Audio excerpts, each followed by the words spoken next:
রাজধানীর মিরপুরে অনলাইনে বিভিন্ন জুয়ার সাইট প্রমোশনের অভিযোগে আলোচিত টিকটকার জোহা হুসাইনকে গ্রেপ্তার করেছে পুলিশ। তার স্ত্রী হুরে জান্নাতকে খুঁজছে পুলিশ। রোববার রাত 10টায় মিরপুর 2 নম্বর জাতীয় ক্রিকেট স্টেডিয়ামে 2 নম্বর গেটের সামনে থেকে তাকে গ্রেপ্তার করা হয়।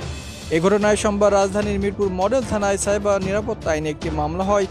মামলার আসামিরা হলেন তোহা হুসাইন, হুরে জান্নাত। তোহা হুসাইন ও হুরে জান্নাত সম্পর্কে স্বামী স্ত্রী। সামাজিক যোগাযোগ মাধ্যমে তারা দুজনেই আলোচিত টিকটকার। মামলার অভিযোগে জানা গেছে, টিকটকার তোহা হুসাইন সোশ্যাল মিডিয়ায় তার ফেসবুক পেজ, টিকটক আইডি থেকে অনলাইনে বিভিন্ন জুয়া সাইট প্রমোশন করে থাকে।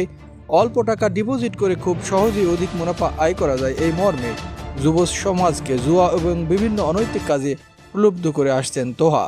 তার প্রমোশনকৃত অনলাইন জুয়া সাইটে অধিক মুনাফার আশায় বিনিয়োগ করেছেন যুব সমাজ ও নানা পেশার মানুষ। তারা অনলাইনে জুয়া খেলে প্রতিনিয়ত প্রতারিত হয়ে সর্বোচ্চ হারিয়ে বিভিন্ন অপরাধমূলক কর্মকাণ্ডে জড়িয়ে পড়ছেন।